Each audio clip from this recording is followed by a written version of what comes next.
Hello everyone. तो आज भाई हम कंप्लीट कोऑर्डिनेट ज्योमेट्री देखने वाले हैं। इस वीडियो में complete formula revision, important result सब कुछ डिस्कस करेंगे इस वीडियो में। तो वीडियो को एंड तक देखना। अभी हमारे एसएससी सीपीओ के एग्जाम्स चल रहे हैं। इससे पहले हमने जितने भी इंपॉर्टेंट टॉपिक है, चाहे वो प्रिज्म पिरामिड हो, ठीक है, चाहे वो हाइट एंड डिस्टेंस हो, चाहे वो पॉलीगन हो, या फिर वो इंपॉर्टेंट फॉर्मूलाज हो एडवांस मैथ के सारे, या अर्थमेटिक के टॉप क्वेश्चंस हो, सब पे आपका रिस्पॉन्स भाई बहुत अच्छा रहा है, उसके लिए थैंक यू। उसी की कंटिन्यूएशन में भाई आज ये हमारा ये समझ लो कि सीपीओ मैथ्स के लिए लास्ट लेक्चर होने वाला है, जिसमें हम कंप्लीट कोऑर्डिनेट ज्योमेट्री का रिवीजन करेंगे, क्योंकि काफ़ी क्वेश्चन आ रहे हैं इस टॉपिक से। एग्जाम रिव्यू जो मैंने दिया था उसमें बताया भी था, है ना। बाकी 4-5 क्वेश्चन प्रिज्म पिरामिड से थे, वो आपने देख ली होगी आई होप। तो जिनका भी 11-12 को भाई एग्जाम लगा हुआ है, तो वो इस वीडियो को देख के ज़रूर चले जाना। ज़्यादा टाइम नहीं लूँगा। देखो वैसे तो 3 से 4 घंटे लगते हैं, ठीक है, कोऑर्डिनेट ज्योमेट्री करने में हमें, लेकिन अभी इतना टाइम नहीं है कि इतना डिटेल में जाके पढ़ा जा सके। तो इंपॉर्टेंट जो भी रिजल्ट या फॉर्मूलाज बनते हैं वो हम इस वीडियो में देख लेंगे, है ना, जिससे आपका डायरेक्ट क्वेश्चन आए तो आप कर दो, और आए भी हैं। मतलब मान लो अगर 4 क्वेश्चन है ना कोऑर्डिनेट ज्योमेट्री से, तो 3 आपके इस वीडियो से बन जाएंगे, इस बात की मैं गारंटी दे रहा हूँ, ठीक है। एक आध क्वेश्चन ना बने हो सकता है, क्योंकि वो प्रैक्टिस से बनता है आपकी, मतलब क्वेश्चन में कितनी प्रैक्टिस है, और दूसरा कि भाई अब सेक्शनल टाइमिंग भी है, तो अगर थोड़ा हार्ड क्वेश्चन आता है तो उसको स्किप करने में ही फायदा है ना। आप ये मत सोचना कि मैं जबरदस्ती ईगो पे लेके उस क्वेश्चन को करके ही मानूंगा, ऐसा मत करना। 3 क्वेश्चन हो जाएंगे आपके, एक बचेगा, उसको भाई स्किप कर देना, ज़्यादा बेनिफिशियल रहेगा, है ना। उसके पीछे अपना पूरा ऐसा मतलब पेपर खराब मत करना अपना। तो वीडियो शुरू करते हैं। कंप्लीट फॉर्मूला रिवीजन, आप ये समझ लो रिजल्ट्स जो भी बनते हैं, और क्वेश्चन कैसे कहाँ मेरी उससे आए वो भी मैं इस वीडियो में बता दूंगा। तो वीडियो को एंड तक देखना। अच्छी लगे तो लाइक कर देना, और भाई शेयर कर देना अपनी सभी दोस्तों के साथ जो भी एसएससी एग्जाम्स की प्रिपरेशन कर रहे हो, ठीक है। चलो शुरू करते हैं अब। तो देखो सबसे पहले हमारे पास है डिस्टेंस बिटवीन 2 पॉइंट्स। अब इसका मतलब क्या है कि मान लो हमारे पास एक यहाँ पे 2 पॉइंट्स गिवन है, ए और बी, ठीक है, और हमें इसके बीच का डिस्टेंस निकालना है, मतलब इन दोनों के बीच में कितनी दूरी है। मान लो यहाँ पे एक पॉइंट है ए, जिसके कोऑर्डिनेट्स आपको गिवन है, मान लो x1, y1, ठीक है, कुछ भी मान सकते हो, m n मान लो, या कुछ भी जो मन करे। ये मान लो x2, y2, ठीक है। तो अब इससे यहां तक का डिस्टेंस निकालने का सीधा सीधा सा फॉर्मूला होता है, सिंपल, मतलब डायरेक्ट तुम्हें 2 पॉइंट्स दे देगा, ठीक है, कि एक पॉइंट ये, एक पॉइंट ये, इनके बीच का भाई डिस्टेंस बता दो। तो वो कैसे बताओगे? तो इस केस में जो ए बी की वैल्यू निकलेगी ना, वो निकलेगी x2 माइनस x1 इसका होल स्क्वायर प्लस y2, अच्छा 2x पे करके देख सकते हो, कोई दिक्कत नहीं है, फॉर्मूला रिवीजन है, और साथ में लिख भी सकते हो अगर मैंने, रिवाइज भी हो जाएंगे, याद भी हो जाएंगे साथ में, ठीक है। इसका अंडर रूट कर देंगे। तो इस केस में हमारे पास इसकी लेंथ ऐसे निकल के आएगी, कुछ नहीं करना, x2 माइनस x1 का whole square plus y2 minus y1 का होल स्क्वायर, इस तरह से कर दोगे और अंडर रूट कर दोगे, ठीक है। तो ये तुम्हारे पास आंसर निकल के आ जाएगा किसका, डिस्टेंस बिटवीन 2 लाइन्स का, ठीक है। चलो आगे चलते हैं इसी बात पे। अब देखो, अब रिफ्लेक्शन की बात कर लेते हैं भाई, कभी कभी इससे भी सवाल बन जाता है, और छोटा सा टॉपिक है, 1-2 मिनट में आराम से मतलब तुम्हें समझ में भी आ जाएगा। देखो तुम्हें पता होगी, मान लो इस तरह से हमारे पास है, ठीक है, ये हमारा एक्स एक्सिस होता है, सबको पता है, ये वाई एक्सिस होता है, ठीक है। यहाँ पे कोई पॉइंट है, मान लो इस जगह पे कोई पॉइंट है, कि सपोज करो कि हम इधर चले 3 एक्स पे, ठीक है, ऐसे 1, 2 और 3, और ऊपर चले हैं मान लो हम 1, 2, 3, 4, ठीक है, ये 3,4 एक पॉइंट है यहाँ पे। अब इसका एक्स एक्सिस के ओवर एक्स एक्सिस अगर मैं तुम्हें रिफ्लेक्शन बताऊं, तो वो पॉइंट कहाँ पे आएगा, मतलब इसका जो इमेज बनेगी वो कहाँ बनेगी, मिरर इमेज यहाँ पे बनेगी नीचे कहीं, एक्स एक्सिस के अगर उस पर देखोगे तुम ओवर एक्स एक्सिस, तो वो कहाँ पे बनेगा, देखो 3 तो इधर चलेंगे ही चलेंगे, साथ में ये -4 हो जाएगा, नहीं हो जाएगा, मुझे बस इतना बताओ, 1, 2, 3, 4, तो ये 3, -4 आएगा, नहीं आएगा। तो वही चीज़ है। तो रिफ्लेक्शन में कुछ चीज़ें हैं जो याद रखनी है, कि मान लो अगर ओवर एक्स एक्सिस की मैं बात करूं, अगर एक्स एक्सिस मतलब एक्स एक्सिस के थ्रू तुम देखते हो, ठीक है, तो उस केस में मान लो तुम्हारे पास पूछा है कि एक्स कोमा वाई के हमें बता दो रिफ्लेक्शन क्या होगा, तो सीधा सीधा कुछ नहीं करना, बस ये ध्यान रखना कि एक्स कोमा माइनस वाई, देखो वही तो हुआ यहाँ पे, ये वाई माइनस में हो गया, बस नीचे जाएंगे तो माइनस होता है, सबको पता है, इधर जाएंगे एक्स में तो वो माइनस हो जाएगा। और दूसरी चीज़ कि मान लो अगर वो तुमसे कि ओवर वाई एक्सिस पूछे, क्या, ओवर वाई एक्सिस, तो उस केस में अगर मान लो तुम्हें कोऑर्डिनेट्स गिवन है एक्स कोमा वाई, और तुमसे पूछे कि भाई इसका रिफ्लेक्शन कहाँ होगा, कौन सा पॉइंट होगा, तो वो होगा -x, वाई। इस केस में -x हो जाता है, वो यहाँ पे बना के भी देख सकते हो तुम, मान लो इसके अलोंग बनाना है हमें, ठीक है, तो इधर बनेगा कहीं पे, कि मान लो यहाँ पे बना है, तो ये माइनस में नहीं जाएगा क्या x, बताओ, ये जो x है 1, 2, 3, यहाँ पे -3 नहीं हो जाएगा, और ऊपर जा रहा है हमारे पास 4 वाई एक्सिस, तो ये इसका रिफ्लेक्शन पॉइंट हो जाएगा along Y axis, over Y axis, ठीक है। तो ये 2 चीज़ें ध्यान रखोगे। अच्छा एक चीज़ और, मान लो अगर y = x पे हमें बनाना है, कि मान लो जैसे इस तरह से ये वाली लाइन होती है ना हमारी, इसके अलोंग अगर इसके ओवर पूछे हमसे, तो उस केस में क्या होता है कि मान लो x कोमा वाई है हमारे पास, ठीक है, तो उसका रिफ्लेक्शन पॉइंट क्या बनेगा, x comma minus Y, sorry same ही बनेगा। एक सेकेंड, इसको रब कर देता हूँ, मैंने वो वाला लिख दिया गलती से, दोबारा लिख देते हैं। ये बनेगा भाई तुम्हारा y कोमा एक्स, ठीक है, सिर्फ इंटरचेंज हो जाएंगे और कुछ नहीं है। क्या हो जाएंगे, इंटरचेंज हो जाएंगे, ठीक है। अगर x कोमा वाई तुम्हें कोऑर्डिनेट गिवन है और बोले कि y is equals to X के over y is equals to X, तुम्हें रिफ्लेक्शन पॉइंट बताना है। ये वाली लाइन हमारी y is equals to X की होती है, ठीक है। तो उस केस में जो रिफ्लेक्शन पॉइंट निकल के आएंगे वो y कोमा एक्स निकल के आएंगे, बस उल्टा कर देना और कुछ नहीं है। तो डायरेक्ट क्वेश्चन आता है, ज़्यादा कुछ नहीं है, ध्यान रखना इसका। x comma Y X minus Y हो जाता है और X Y minus X Y हो जाता है किसमें, वाई एक्सिस में, और इसमें एक्स एक्सिस में, ठीक है, याद रहेगा। आगे चलते हैं। अच्छा, सेक्शन फॉर्मूला देख लेते हैं अब। ये क्या होता है भाई कि मान लो अभी मैंने तुम्हें एक पीछे लाइन बनाई थी ना ऐसे करके, दो पॉइंट है हमारे पास a और b। ये मान लो हमारे पास क्या x2 कोमा y2 है, ठीक है, और ये x1 कोमा y1 है, x1 कोमा y1, ठीक है। थोड़ा अच्छे से लिख देता हूँ उसको, एक सेकेंड। चलो आगे, ये क्या है हमारे पास, x1 कोमा y1। अब इसमें क्या होता है कि मान लो यहाँ पे कोई बीच में पॉइंट है, इस लाइन के ऊपर कोई पॉइंट है बीच में, मान लो z, ठीक है।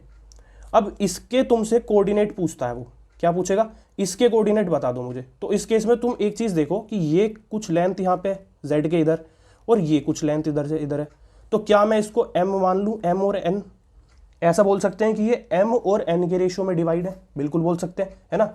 तो इस केस में भाई हमारे पास अगर हमें इसके कोऑर्डिनेट निकालने हैं ना, किसके, z के कोऑर्डिनेट्स अगर निकालने हैं, किसके, z के कोऑर्डिनेट्स, तो वो कैसे निकलेंगे। अब देखो, ये फॉर्मूला थोड़ा टिपिकल लगता है, बच्चों को याद नहीं होता, बट तुम्हें बहुत इजी तरीका बताता हूँ मैं कैसे याद करना है इसको, कभी नहीं भूलोगे उसको। कैसे करना है देखो, m, ठीक है, प्लस n लिख दिया यहाँ पे, एक सेकेंड, ये गलती से दोबारा m ही लिख दिया, m प्लस n यहाँ पे लिख दिया n, और नीचे क्या है, नीचे भी भाई यही है, इतना तो कर दोगे, कोई दिक्कत, कोमा लगा दो। उसके बाद क्या करना है, m plus Y, m plus n sorry, और नीचे क्या करना है, यहाँ पे भी m प्लस n। क्या इतना लिख सकते हो, नहीं लिख सकते, बस मुझे इतना बता दो। ये तुम्हें कोऑर्डिनेट्स निकालने बता रहा हूँ मैं, किसके, z के कोऑर्डिनेट, जब कोई पॉइंट z है a और b पे और उनका जो रेशियो है वो m रेशियो n है, ठीक है। ये उसी के ऊपर लाई कर रहा है, लाइन के ऊपर ही। तो अब इस केस पे जो तुम्हारे पास पॉइंट्स निकल के आए, कोऑर्डिनेट्स निकल के आएंगे z के, वो ऐसे निकलेंगे। लेकिन इसको याद करने का मैं तुम्हें तरीका बता रहा हूँ। पहले क्या करना है, m प्लस n लिखना है, यहाँ पे भी m प्लस n लिखना है, नीचे भी m प्लस n, बस सब कुछ सेम लिख दिया। अब यहाँ क्या करना है, यहाँ पे लिखना है तुम्हें x2 x1 और यहाँ पे y2 और y1। हो गया याद, बताओ कुछ हार्ड था, x2 x1 y2 y1, बस ये याद रखना है। m plus n m plus n m plus n m plus n सब में लिख दिया, उसके बाद x2 x1 y2 y1, बस बात खत्म। हो गया होगा, आई होप याद है, ठीक है। अच्छा, एक चीज़ और कि मान लो ये z पॉइंट, ये वाला z जो पॉइंट है ये कहीं बाहर हो, ठीक है, मान लो इस तरह से, जैसे मैं यहाँ बना रहा हूँ, ये z पॉइंट यहाँ कहीं बाहर हो, ठीक है, मतलब एक्सटर्नल, ठीक है, बाहर है, इसके ऊपर नहीं है, बाहर है कहीं पे ये, ठीक है, इस लाइन के ऊपर नहीं है, ये a है, ये b है, ये बाहर है। तो उस केस में तुम कैसे निकालोगे, उस केस में भी बड़ा आसान है। कैसे आसान है भाई देखो लिख देता हूँ, दोबारा वही करो, m, अच्छा इस केस में सिर्फ एक चीज़ याद रखना है, माइनस आएगा बस, ठीक है। तो m माइनस n, राइट, यहाँ पे m माइनस n, ठीक है। दोबारा इसको थोड़ा सा गैप में लिख देते हैं, एक सेकेंड, ठीक है, ऐसे याद हो जाएगा बहुत इजीली। यहाँ पे भी m माइनस n और नीचे दोबारा m माइनस n, कोमा लगा दो, ठीक है, ये हमारा ब्रैकेट में बंद कर दो इसको। अब यहाँ पे क्या लिखना है, अच्छा ये वहाँ नहीं करना है, ये सब बस दिमाग में अपना फीड कर लेना इसको, ठीक है, कुछ नहीं करना, जो ऊपर करा है वही करो, ठीक है। m x2 और उसके बाद n क्या आएगा यहाँ पे x1, ठीक है, और इधर क्या आएगा y2 और इधर क्या आएगा y1। क्लियर है, कोई दिक्कत। जब ये बाहर हो पॉइंट इस लाइन से तब ये वाला यूज करना है, बस साइन चेंज होगा और कुछ नहीं चेंज होगा, ठीक है। तो टिपिकल नहीं है, समझ में आ गया होगा कैसे याद करना है। चलो आगे चलते हैं। अब देखो इसी केस में जो मैंने अभी पीछे तुम्हें सेक्शन फॉर्मूला बताया था, ये इसमें क्या होता है कि मान लो जैसे लाइन है हमारे पास ए बी, ठीक है, इस ए बी लाइन के जो मैंने तुम्हें पॉइंट बताया था ना z, इसके ऊपर कोई पॉइंट है z, वो मान लो मिड पॉइंट हो जाए, कि वो दोनों इसके बीच में आ जाए, कि 1:1 में डिवाइड हो जाए, ठीक है। मिड पॉइंट है ये हमारा, क्या है, मिड पॉइंट, यानी कि ये इसकी लेंथ इसके इक्वल होगी, ठीक है। और ये पॉइंट्स हमारे पास x1 y1, ये वाले क्या है x2 y2। तो इस केस में मेरे भाई जो हमारे पास ये z वाले कोऑर्डिनेट्स निकल के आएंगे, z के कोऑर्डिनेट्स जो निकल के आएंगे वो कैसे निकलेंगे, x1 plus y1 divided by 2, ठीक है, और y1 प्लस y2, एक सेकेंड, ये x2 है यहाँ पे, इसको यहाँ पे ये x2 होगा, x1 plus x2 divided by 2, y1 plus y2 divided by 2। इस तरह से हम किसके मिड पॉइंट्स निकालते हैं, मतलब मिड पॉइंट्स के कोऑर्डिनेट्स निकालते हैं, जो इन a और b के बीच में कोई भी पॉइंट है ना, यहाँ पे मिड पॉइंट है, उसके कोऑर्डिनेट्स निकालने का ये फॉर्मूला होता है सीधा सीधा। तो सीधा क्वेश्चन आता है, 2 पॉइंट्स दे देगा, डायरेक्ट पूछ लेगा, तो इसमें कुछ क्वेश्चन भी प्रैक्टिस करने की ऐसा नीड नहीं है, बस फॉर्मूला अपना ध्यान में रखना, अपना हो जाएगा काम, ठीक है, क्लियर। चलो आगे चलते हैं, सब कुछ कवर किया हुआ है, टेंशन मत लेना, स्लोप वगैरह सब कुछ बता दूंगा, इक्वेशन ऑफ लाइन वगैरह जो सब भी आ रही है ना वो भी इंक्लूड कर दिया, ये भी बता दूंगा कि मेरा क्वेश्चन कहाँ से आया था, ठीक है। चलो आगे चलते हैं, देखो अब स्लोप ऑफ लाइन की बात करते हैं भाई सीधी। देखो स्लोप ऑफ लाइन होता क्या है, अब ऐसे समझो कि मान लो स्लोप ऑफ लाइन को पहले हम मतलब उससे डिनोट किससे करते हैं, एम से, किससे डिनोट करते हैं, एम से, ठीक है। जो कोई भी एक ढलान होती है ना, किसी भी लाइन की जो ढलान होती है उसको क्या बोलते हैं, उसको बोलते हैं स्लोप ऑफ लाइन, ठीक है, वो स्लोप होता है लाइन का, उसको एम से डिनोट करते हैं। और ये क्या होता है, मान लो आपके पास मैंने कोई थीटा गिवन है, ठीक है, कोई भी थीटा एंगल मैंने आपको दे रखा है, तो टेन थीटा आपका स्लोप हो जाएगा सीधा सीधा, ठीक है। अगर आपको थीटा गिवन है तो आप टेन थीटा करके अपना स्लोप निकाल सकते हो, वो आपका लाइन का स्लोप आ जाएगा। स्लोप होता क्या है, ढलान होती है किसी भी लाइन की, ठीक है, क्या ढलान है उस लाइन की, उसको हम स्लोप कहते हैं, क्लियर। तो टेन थीटा हमारा एम होता है, एम क्या होता है, स्लोप, राइट। अच्छा अब मान लो स्लोप निकालने के लिए ज़रूरी थोड़ी आपको थीटा गिवन हो, है ना, आपको मान लो एक तरह से मैं ये बोल सकता हूँ ना कि आपको मान लो पॉइंट्स के मतलब पॉइंट्स के कोऑर्डिनेट्स गिवन है, ठीक है। अब ये क्या बोल रहे हो भाई, ये मैं ये बोल रहा हूँ कि मान लो जैसे हमारे पास इधर है एक तरीके से कि मान लो यहाँ पे x1 कोमा y1 है, ठीक है, और यहाँ पे x2 कोमा y2 है, ठीक है। अगर आपको 2 पॉइंट गिवन है, ठीक है, क्या गिवन है, 2 पॉइंट्स गिवन है, तो आप स्लोप ऑफ लाइन कैसे बताएंगे, मुझे बस ये बता दो कि एक लाइन है ये इस तरह से, इसके आपको 2 पॉइंट्स गिवन है, एक यहाँ पे ये वाला पॉइंट गिवन है, एक यहाँ पे ये वाला पॉइंट गिवन है, तो इस केस में आप कैसे बताओगे कि भाई क्या है हमारे पास m की वैल्यू, वो ऐसे निकालते हैं। और ये क्वेश्चन भाई एग्जाम में आया है मेरे वाले में, ठीक है, इसी की बात मैं कर रहा था। क्या करना है, y2 minus y1 upon x2 minus x1, clear है, कोई दिक्कत। y2 minus y1 upon x2 minus x1 किसकी वैल्यू आई है, स्लोप m की वैल्यू आई निकल के। स्लोप आपका निकल जाएगा कब, जब आपको 2 पॉइंट्स के कोऑर्डिनेट्स गिवन हो, 2 पॉइंट के कोऑर्डिनेट्स गिवन हो, ठीक है, तब उस केस में हम इस तरह से निकाल देते हैं m की वैल्यू, कोई दिक्कत है। अच्छा तीसरी चीज, एक और इंपॉर्टेंट पॉइंट है बहुत ज्यादा, क्या है वो, कि कोई भी मान लो 2 पैरेलल लाइन्स हैं, एक ये है और एक ये है, तो इनका जो स्लोप है ना, जो इनकी ढलान है वो हमेशा बराबर होती है। क्यों, तो वो तो तुम ऑब्जर्वेशन से बता सकते हो, ये भी उसी तरीके से, तभी तो पैरेलल होंगी ना। अगर ढलान बदल जाएगी, मान लो ये ऐसे है, अगर ये ऐसे ना होके ऐसे हो जाए तो पैरेलल रहेंगी, वो नहीं रहेंगी। तो पैरेलल लाइंस का स्लोप जो होता है बराबर होता है, किसका, पैरेलल लाइंस का, ठीक है। अच्छा तीसरी चीज, अगर मान लो कोई 2 लाइन है वो परपेंडिकुलर है, इस तरह से ऐसे परपेंडिकुलर है, तो उस केस में क्या होगा कि उन दोनों के स्लोप का जो मल्टीपल मतलब दोनों का मल्टीप्लाई होगा वो इज इक्वल्स टू होगा -1 के, क्लियर है ये चीज़, ये बहुत इंपॉर्टेंट है। आपको क्या करेगा, एक का स्लोप दे देगा, ठीक है, और दूसरे का पूछ लेगा, सिंपल, कि मान लो 2 लाइन, वो बोल देगा कि 2 लाइन परपेंडिकुलर है, ठीक है, उसने एक लाइन का स्लोप दे दिया, ठीक है, दूसरी लाइन का स्लोप पूछ लेगा और बोल देगा दोनों लाइन परपेंडिकुलर है, तो आप इससे आराम से दूसरे का स्लोप निकाल सकते हैं, m1 into m2 is equals to -1 होता है, ठीक है, क्लियर है। किस केस में होता है ये, परपेंडिकुलर में, राइट, ये वाला पैरेलल में। अगर 2 पॉइंट्स के मतलब 2 पॉइंट गिवन हो, उनके कोऑर्डिनेट्स गिवन हो, उस केस में इस तरह से m की वैल्यू निकाल देते हैं, और अगर थीटा गिवन हो तो m is equals to tan theta directly है ही हमारे पास, क्लियर है। तो ऐसे ही डायरेक्ट क्वेश्चन आता है, मेरी शिफ्ट में ये वाला आया था जिसमें मुझे 2 पॉइंट्स मतलब कोऑर्डिनेट्स गिवन थे, बस इसमें वैल्यू पुट करी सीधा सीधा और आंसर मेरा निकल गया, उस लाइन का स्लोप निकल गया, मतलब ये जो हमारे पास लाइन ना इसका स्लोप निकल गया सीधा सीधा, क्लियर है। अगर पैरेलल हो तो ये वाला ध्यान रखना, परपेंडिकुलर हो तो ये वाला ध्यान रखना। आगे चलते हैं, अब देखो क्या होता है कि मान लो मेरे पास एक ये लाइन है, ठीक है, और एक मेरे पास ये वाली लाइन है, क्लियर, इसके बीच में मान लो थीटा एंगल बन रहा है, ये वालों इसका मान लो स्लोप m1 है, इसका मान लो स्लोप m2 है। अब तुमसे वो पूछ रहा है कि भाई एंगल बताओ, इन दोनों लाइंस के बीच का एंगल बताओ, और आपको स्लोप जो है वो गिवन है, तो उस केस में आप कैसे बताओगे इन दोनों लाइंस के बीच का एंगल। उसका डायरेक्ट फॉर्मूला होता है कि tan theta is equals to m1 minus m2, ठीक है, 1 प्लस m1 m2। क्लियर है ये चीज़? ठीक है, तो इस तरह से हम निकाल सकते हैं दोनों बीच के, मतलब दोनों लाइंस के बीच का एंगल। क्लियर है? ये चीज़ ध्यान रखेंगे, इंपॉर्टेंट है, ये भी पूछा जाता है। चलो आगे चलते हैं।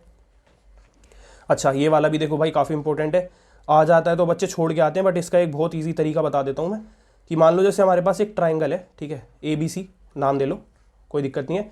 इसके कोऑर्डिनेट्स मान लो, ए जो हमारे पास ये कोऑर्डिनेट्स है, इसके मान लो x1, ठीक है, कोमा y1 है, इसके मान लो x2 कोमा y2 है, और इसके मान लो x3 कोमा y3 है। ठीक है, कोई दिक्कत है? नहीं होनी चाहिए। अब अच्छा, अब देखो, अब तुम्हारे पास एक सीधा सीधा डायरेक्ट फॉर्मूला होता है एरिया निकालने का। अगर मैं उसको बताऊं, स्किप कर देना ये वाला पार्ट, चाहे मतलब पार्ट ये वाला स्किप कर देना जो फॉर्मूला लिखूंगा मैं यहाँ पे। ठीक है, क्या फॉर्मूला है वो? हाफ कर देते हैं, हाफ इंटू x1। ठीक है, इसकी शॉर्ट ट्रिक भी बता दूंगा अभी मैं, y2 माइनस y3, छोड़ के नहीं आओगे अगर आ गया। ठीक है, x2 y3 माइनस y1, ठीक है, प्लस x3 और y1 माइनस y2।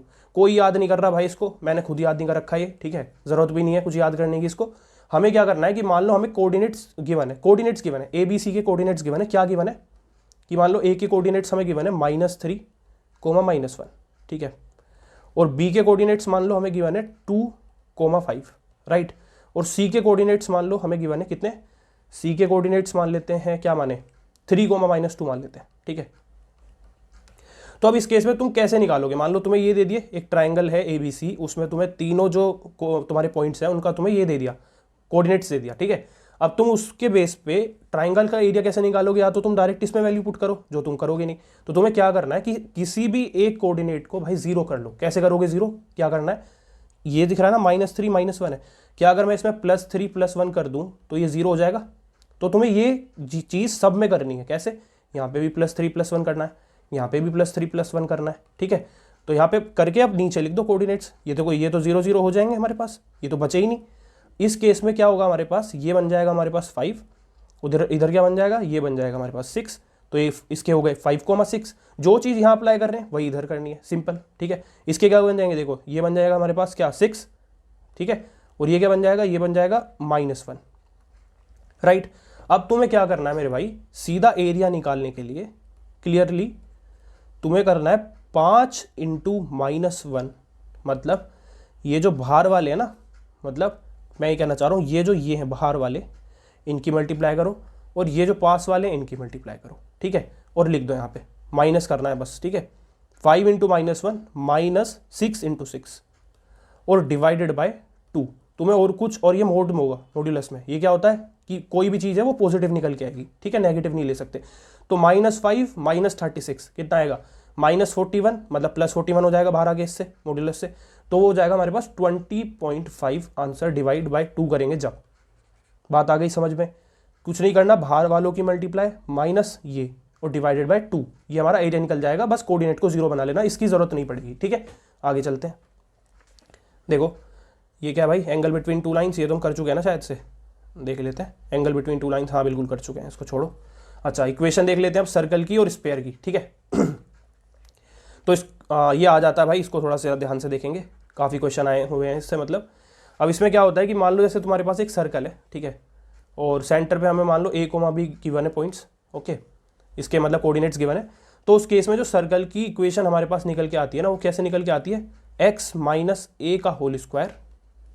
ठीक है, ये किसके निकाल लें हम? सर्कल की। डायरेक्ट आएगा, आपको A, B गिवन होगा, आपसे डायरेक्ट इक्वेशन पूछ लेगा सर्कल की, और कुछ नहीं करना, दिमाग लगाना ही नहीं है कुछ। ठीक है, प्लस y - b का whole square is equals to r square. r क्या है? रेडियस, राइट है। अगर मान लो मैं स्पेयर की बात करूं, स्पेयर हमारी 3D फिगर है एक तरीके से ऐसे। ठीक है, तो उसमें क्या होगा कि मान लो हमारे पास तो 3 पॉइंट्स होंगे, A, B, C, मतलब पॉइंट्स के कोऑर्डिनेट्स 3 होंगे, A, B, C। तो उस केस में, और सेंटर पे ही है, तो उस केस में जो हमारे पास इक्वेशन बनेगी वो बनेगी स्पेयर। लिख देता हूँ यहाँ पे स्पेयर। ठीक है, स्पेयर लिख दिया। इस केस में बनेगी x - a, सिमिलर है, x - a का होल स्क्वायर प्लस, ठीक है, और y - b का whole square plus z - c का होल स्क्वायर। क्लियर है मेरे भाई? ये होगा r स्क्वायर के बराबर। ये क्वेश्चन काफ़ी बार आते हैं, इनको थोड़ा ध्यान से देख के जाएंगे। कुछ नहीं करना, मैं बता रहा हूँ तुम्हें, ये गिवन होंगे, ये दिख रहे हैं ना ABC पॉइंट के कोऑर्डिनेट्स गिवन होंगे, ये वाले a कोमा बी गिवन होगा, तुम्हें सिर्फ यहाँ पुट करना है और स्क्वायर खोलना है, आंसर तुम्हारा सीधा निकल के आ जाएगा। ठीक है, आगे चलते हैं। अब इक्वेशन ऑफ अ लाइन की बात कर लेते हैं, मोस्ट इंपॉर्टेंट पॉइंट, ध्यान से देखेंगे। ठीक है, कंफ्यूज नहीं होना। इक्वेशन पूछी है, मेरी शिफ्ट में आया है यहाँ से सवाल, एक तो पीछे वाला आया था वो तो मैंने बता ही दिया था, x2 minus y2 minus y1 upon x2 minus x1, जिसमें वो m की वैल्यू निकालता है, एक तो डायरेक्ट पूछ लिया था। ठीक है, स्लोप। एक मेरे इस मतलब इस वाली से सवाल आया था इक्वेशन ऑफ अ लाइन से, तो इसको भी थोड़ा ध्यान से देखेंगे। इसमें क्या करना होता है मेरे भाई, अब देखो यहाँ पे सबसे पहले आपके पास ना कुछ स्टैंडर्ड एक फॉर्म आती है निकल के, वो क्या होती है, ax plus B Y is equals to C, ये सबने देखी होगी। ठीक है, ax plus B Y is equals to C हम स्कूल टाइम से करते हुए आ रहे हैं, standard form of a line है, राइट। ये स्टैंडर्ड फॉर्म है हमारी, क्या है, स्टैंडर्ड फॉर्म। अब मान लो STNDRD, ठीक है, स्टैंडर्ड फॉर्म है। अब मान लो यहाँ पे अगर तुम्हें मैं बोल दूं कि भाई तुम्हें स्लोप गिवन है लाइन का, अभी स्लोप की हमने बात करी थी, ढलान गिवन है, तो उस केस में अगर तुमसे, मतलब ढलान नहीं, ये समझो कि या तो तुम्हें ढलान गिवन है और साथ में वाई इंटरसेप्ट गिवन है। ठीक है, ढलान गिवन है और वाई इंटरसेप्ट गिवन है, तुमने ये सुना होगा ना, Y is equals to mx plus C. तो उस केस में इस वाली चीज से हम क्या निकालते हैं भाई, इक्वेशन निकालते हैं। वो तुमसे इक्वेशन ही पूछेंगे, मैं दोबारा बता रहा हूँ। ठीक है, इक्वेशन पूछते हैं वो, कैसे इक्वेशन पूछेंगे कि यहाँ पे तुम्हें देखो ये दे देगा वाई इंटरसेप्ट। अब क्या होता है वो बता देता हूँ। वाई इंटरसेप्ट कि मान लो जैसे हमारे पास ये है एक्स एक्सिस हमारा, ठीक है, ये वाई एक्सिस है, ये मान लो हमारे पास कोई लाइन है इस तरह से। ठीक है, ऐसे कोई लाइन है, तो ये जो तुम्हें यहाँ ये पॉइंट से यहाँ कट कर रही है ना ये लाइन वाई एक्सिस पे, तो ये जो डिस्टेंस है ना हमारा ये वाला, ये भाई वाई इंटरसेप्ट है। ठीक है, वाई इंटरसेप्ट, क्लियर है।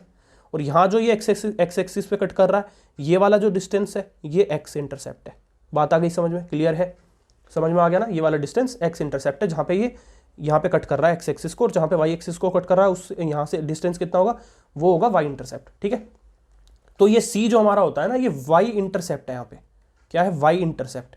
तो अगर तुम्हें वाई इंटरसेप्ट गिवन है, देगा वो तुम्हें वाई इंटरसेप्ट ये है बोलेगा, और साथ में तुम्हें एम की वैल्यू गिवन है, गिवन, तो उस केस में तुम एम रखोगे, ये सी की वैल्यू रखोगे, और तुम्हारे पास वाई और एक्स है ही, तो इक्वेशन ऑफ अ लाइन निकल के आ जाएगी। बात आ गई समझ में, क्या बोला मैंने, क्लियर है, कोई दिक्कत नहीं होनी चाहिए। मान लो ये तुम्हें 1 गिवन है, एग्जाम्पल दे देता हूँ, मान लो सी इज इक्वल्स टू 1 है और m इज इक्वल्स टू मान लेते हैं 2 है। ठीक है, तो उस केस में क्या इक्वेशन निकल के आएगी, y is equals to m, हमारे पास 2 है तो 2x, ठीक है, और प्लस 1 है ना, क्लियर है। अगर मैं इधर भेज दूँ इसको, मान लो या ये इधर आ जाए, या फिर y 2x minus Y plus 1 is equals to 0, बन गई इक्वेशन, कोई दिक्कत है।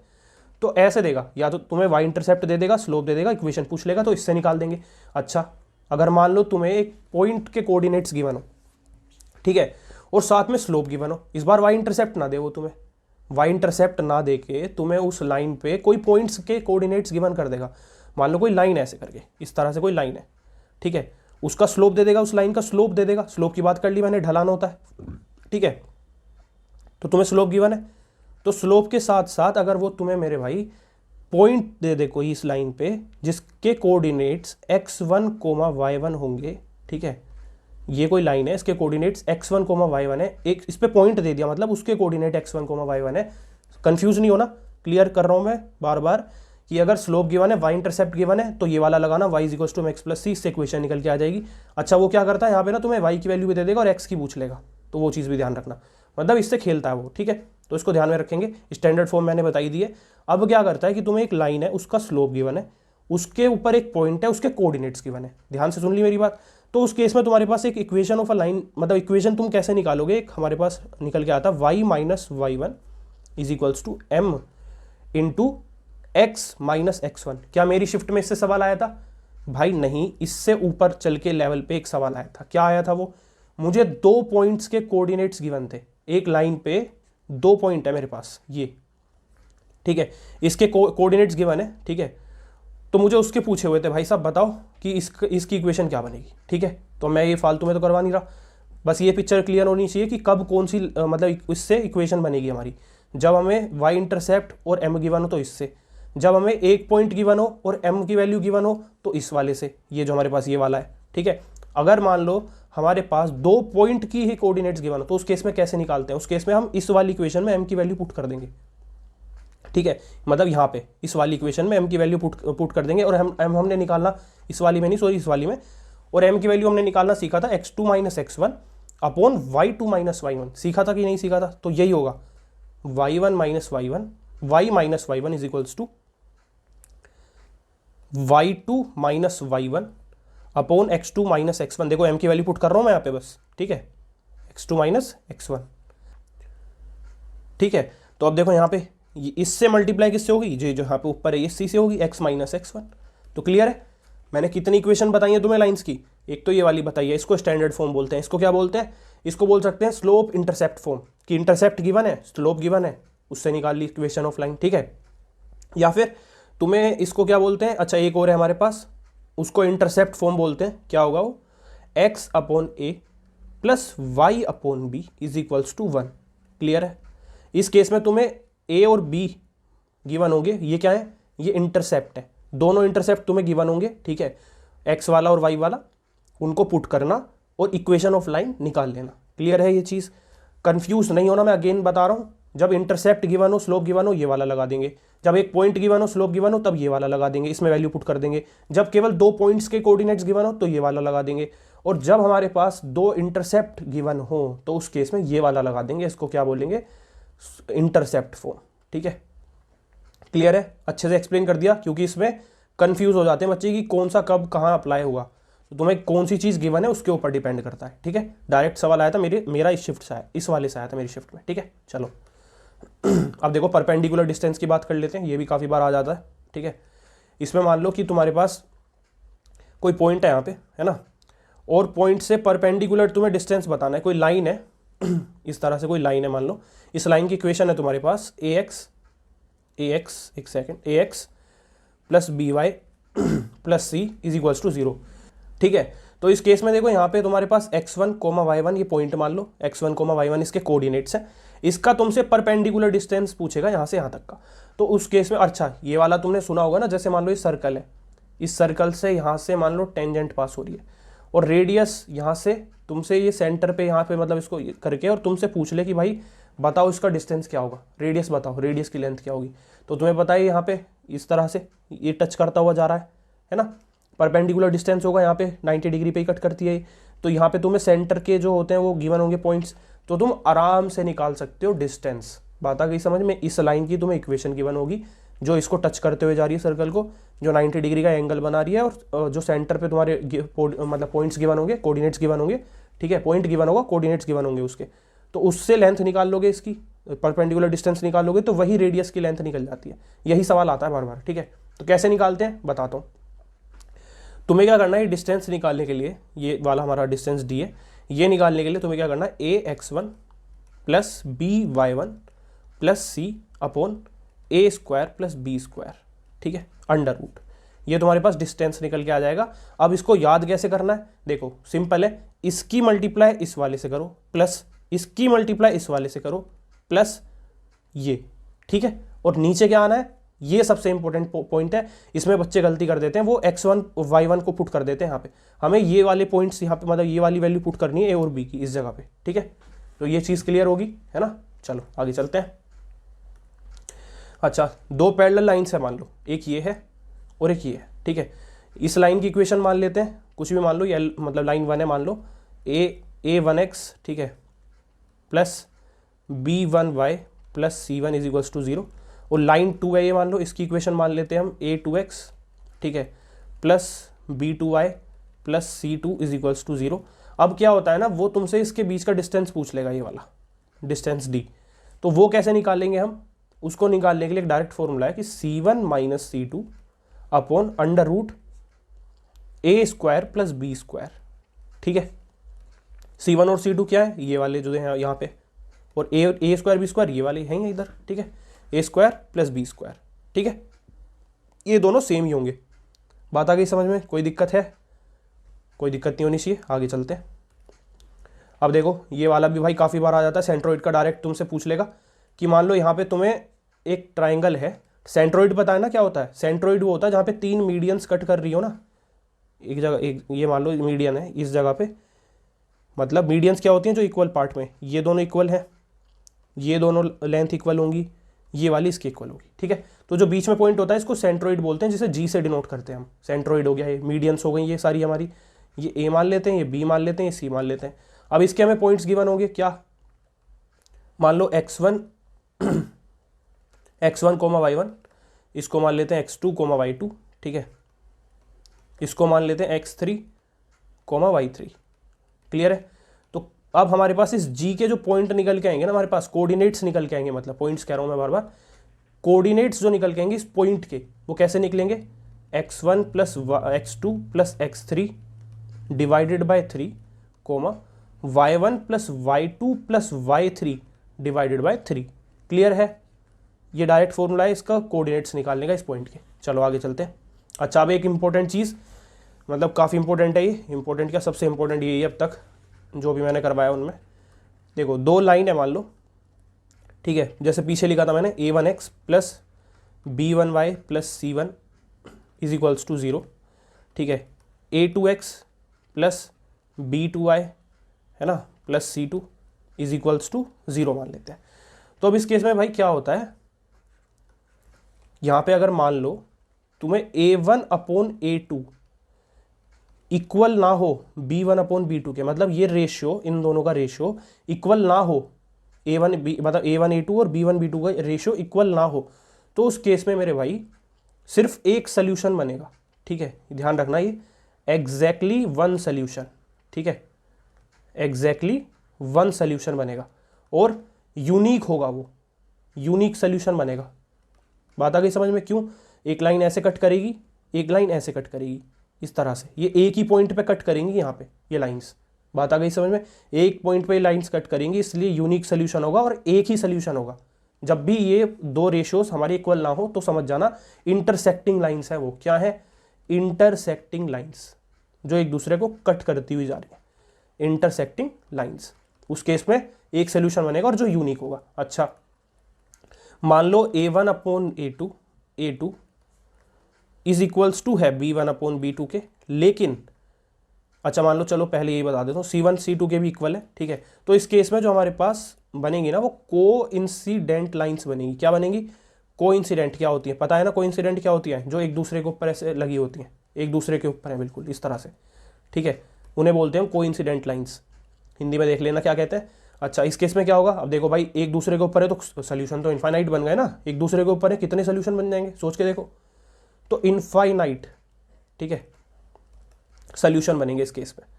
एक और इंपॉर्टेंट लास्ट, इससे सबसे ज्यादा क्वेश्चन आते हैं। a1 upon a2 is equals to b1 upon b2 is not equal to, अगर c1 अपॉन c2 है तो समझ जाना वो पैरेलल लाइंस है। कौन सी लाइंस है? पैरेलल लाइंस है। ठीक है, सेकंड लिख देता हूं इसको। तो इस केस में क्या होंगी? पैरेलल होंगी। ठीक है, पैरेलल लाइंस, और कोई सोल्यूशन नहीं बनेगा। बात आई समझ में? नो सोल्यूशन, कोई सोल्यूशन नहीं बनेगा। ठीक है, क्लियर है? तो ये हमारे भाई कुछ इंपॉर्टेंट रिजल्ट्स और भाई हमारे थे इंपॉर्टेंट फॉर्मूलाज। ठीक है, थैंक यू। यहाँ होती हमारी क्लास खत्म। तो कैसी लगी है भाई? कंसाइज वे में सारी चीज़ें करवा दी हैं। इन्हीं से क्वेश्चन आए तो अगर इससे हार्ड आया तो भाई छोड़ देना, ज़्यादा दिमाग मारने की जरूरत नहीं है। अपने 40-42 अटेम्प्ट करके आओ अच्छे से, स्किप करके सवाल। ठीक है, thank you for watching and all the best for your exams.